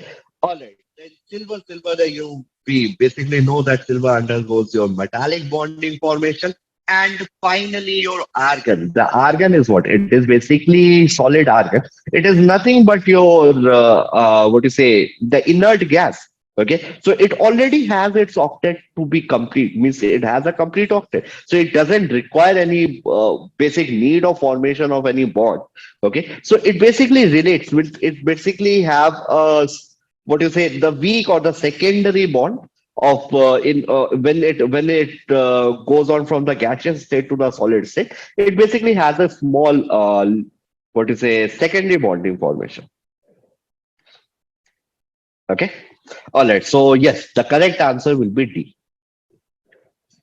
Okay, so this question was asked in GATE 2020, and the question says angle between two neighboring tetrahedral bonds in silicon having the diamond cubic structure. Okay, so although we haven't discussed about the diamond cubic structure, just to give you a basic idea, your diamond cubic structure is similar to your FCC crystal. Okay, and will be. I thought of covering up the voids in this lecture as well, but okay. Anyways, we will be covering it in the next class. Okay, so they are basically just to give you an idea. They are basically two kinds of voids which are present inside your FCC and BCC. Okay, they are your tetrahedral voids and your octahedral voids. Okay, so in silicon, the diamond cubic structure is nothing but your FCC along with the atoms, the same atoms which are present at the tetrahedral voids also. Okay, so in your FCC material, there are basically 8 different tetrahedral voids. We'll see what are their positions, what are their coordination, and everything. We will be seeing that in our next lecture. Okay, so just to give you a basic idea, this diamond cubic structure is basically comprising of your FCC crystals, FCC atoms, that is the atoms present at the corners and the face centers.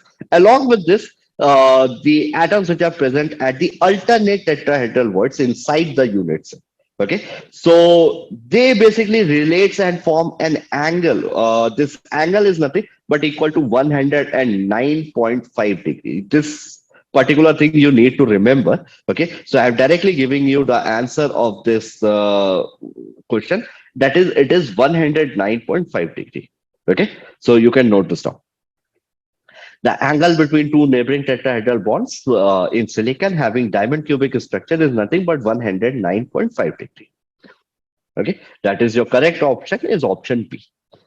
All right, moving ahead. What is the answer for this? This question was asked in GATE 2019.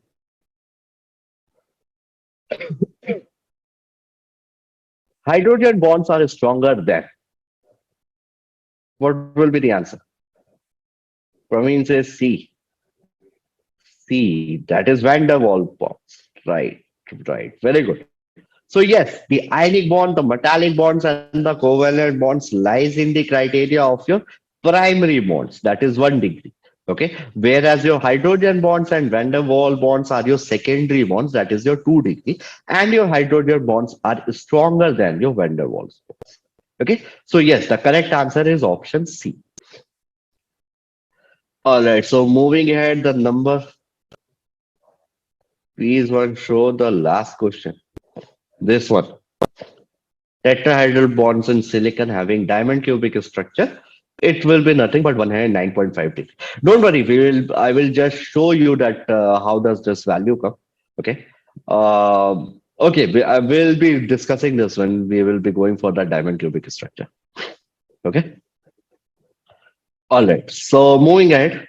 The number of atoms per unit area of this. Okay, I need to solve this, but since the pen is not working over here, the workpad. So we'll skip this question. Okay, we'll just quickly see the different values. Okay, all right. So this question, uh, I believe everyone has the basic idea of HCP structure, right? So to check this out, okay, although we will be discussing about this, the C by A ratio, the packing efficiency and everything. So, but still, I want the answer for an ideal hexagonal HCP structure. The C by A ratio and the packing efficiency will be what? Adria says B. That is 1.633 and 74%. What about others? Any idea? B. So, okay, so everyone has a basic idea of HCP structure. So very good. Yeah, the correct answer, the C by A ratio will be 1.633, and the atomic packing fraction for this is 74%. Okay. Along with this, although I cannot write it down, but you can note this. If I ask you about the coordination number for atoms inside the HCP, okay. So what is that? Any idea?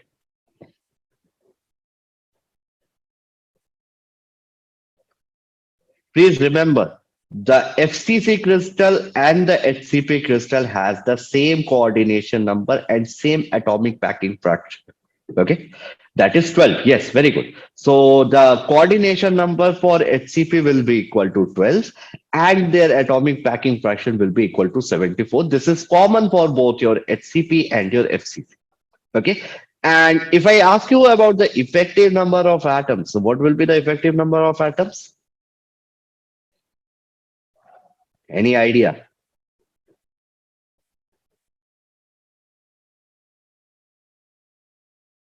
Six. Adria says six. Okay. Actually, no. I'm talking about the HCP crystal. Okay. I'm not talking about the entire hexagonal prism plane. Oh, sorry, hexagonal prism. I'm just talking about the HCP crystal. Your HCP crystal is 1 by 3, means one hexagonal prism basically consider of three different HCP structures. So yes, the correct answer will be 2. Okay, we'll be seeing when we'll be discussing about the HCP structure. We'll see that how the C by A ratio has come, what is the packing efficiency, what are the planes and directions inside them, and all these things, the effective number of atoms and everything will be covering in that. Okay, so just to give you a basic idea, I just meant to mention it. All right, so yes, the correct answer will be your option B. Moving ahead, the next question. Okay, so who is going to give me this answer? Now you can easily see and tell me what will be the correct answer, right? Adija says B. Okay, Praveen says B. Right. Okay, very good. So there is someone new, Samsung. Okay, please change your name. Okay.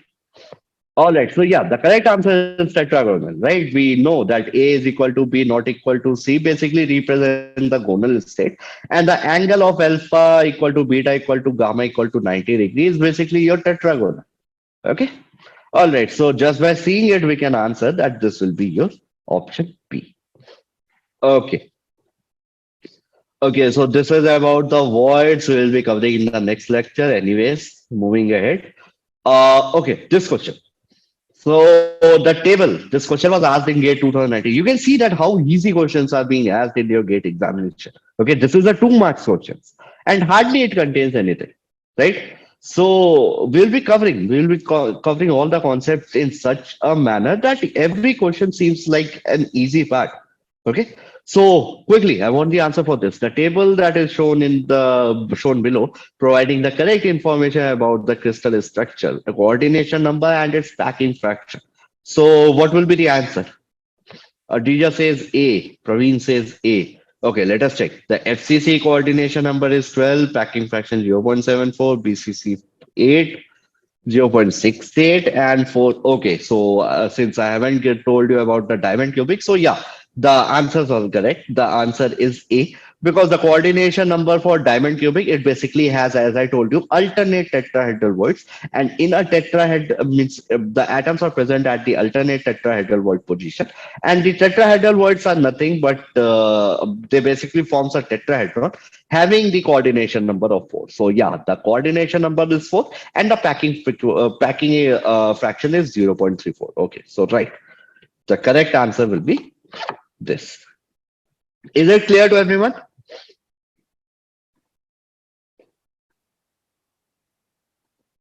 Nobody answered about the option D. It was heavy the similar. So I believe everyone has the basic understanding of your diamond cubic crystals as well. Okay, it will be easier for us to understand that. Okay, moving ahead, let us see the next question. So yeah, match the elements in group 1 with their corresponding crystal structure in group 2. This question was asked in GATE 2014. So, all right, I haven't given you the examples. Okay. All right, Arteria says B. Okay, I will give you the examples directly and then it will be easier. Just to give you the idea, tungsten is your BCC, your nickel is your FCC, magnesium has HCP, and polonium has your simple cubic. Okay, so let us see which one of these options match. Tungsten is BCC P3, okay. Nickel is FCC Q4, okay. Magnesium is HCpR1 and polonium S2.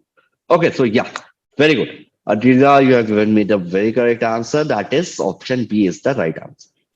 Okay. All right. So this is just for understanding sake. Okay, we will be solving all these questions again. Okay, in our next lecture where I will explain it to you everything. Okay, and then it will be easier for us to analyze. Okay. All right. Moving ahead. This is again for the packing density. We have just covered about it, but we haven't discussed about the linear density part. Okay, so we'll skip this question. And this is the finally of the bonding length. Okay, so we'll cover up these questions in the next class. Okay. All right. So with this, again, this is the last question actually. Okay, so note this down. This question was asked in GATE 2011. Okay, and this question says for a simple cubic unit cell with unit vectors I, j, k, the angle between the lattice vector, these are what? These are your directions, right? 100 and 111 in degrees is. Okay, so you basically need to find out the angle between the two directions. That is 100 and 111. I believe everyone has their calculators with them. Okay, so quickly calculate what will be the answer. What will be the angle between the two directions, 100 and 111 directions. Okay, how did I say that it is a direction? Mainly because they are represented by your square brackets and they are your vector quantities. Okay, it has already mentioned that it is a unit vector. So quickly calculate what will be the answer for this, and then we can wrap up the class for today. We have seen the formula, right? How to calculate the angle between the two directions. So it is what? It is nothing but cos theta is equal to u1 into u2 plus v1 into v2 plus w1 into w2 divided by under root u1 square plus v1 square plus w1 square multiplied with u2 square plus v2 square plus w2 square and again under root. Okay. So quickly.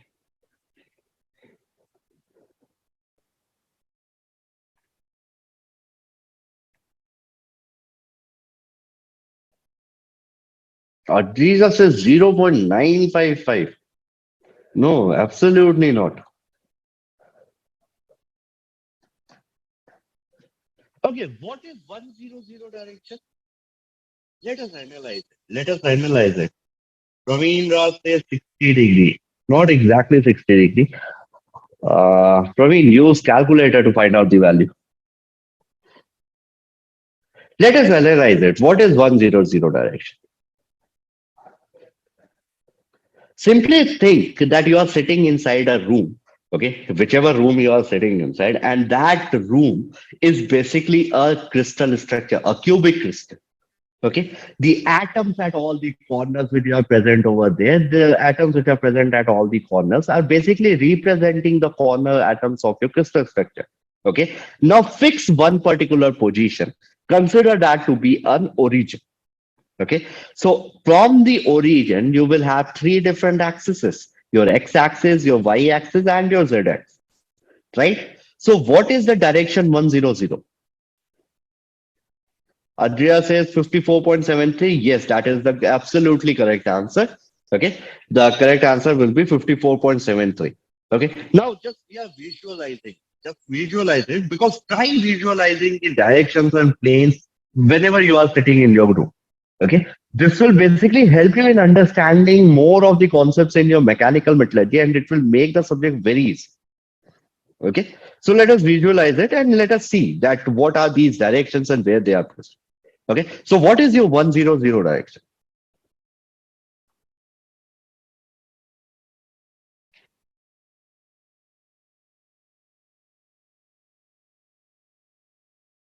Array, it is simple, right? 100 direction is what? Along my x-axis, there the intercept is taken to be 1, and y and z, that is 0, right? So along my x-axis, I can say that that direction is my 100 direction.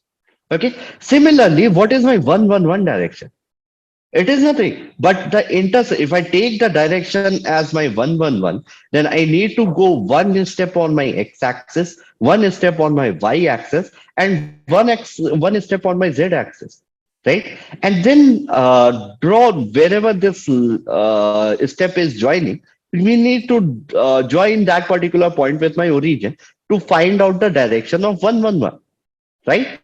That is diagonal. That is what you say, 111 direction is nothing but your body diagonal direction, right?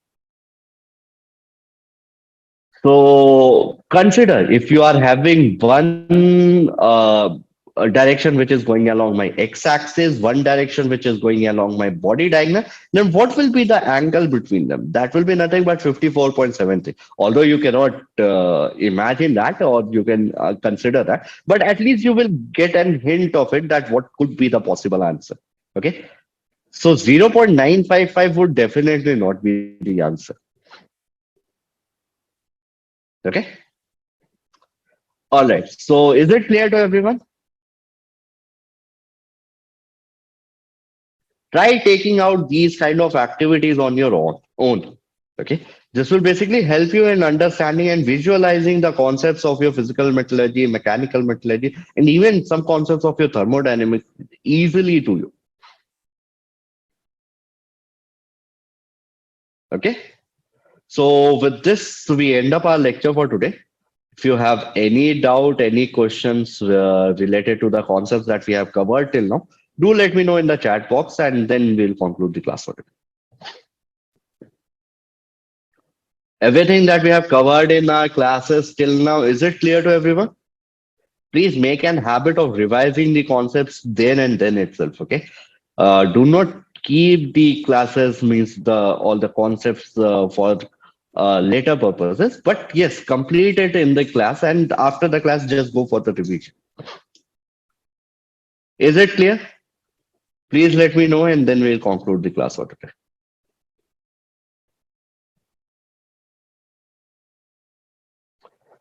Please show the Miller indices homework once. Okay, Praveen, I'm just sharing it again.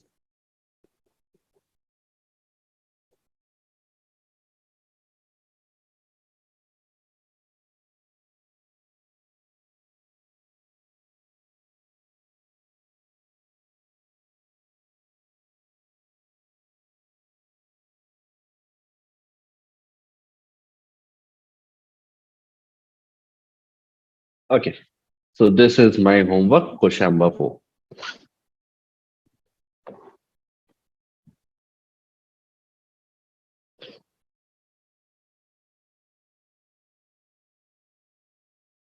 Okay, any doubt? Any question, do let me know in the chat box, and then we can conclude the class for today. Every concept that we have covered up until now is clear to everyone, right?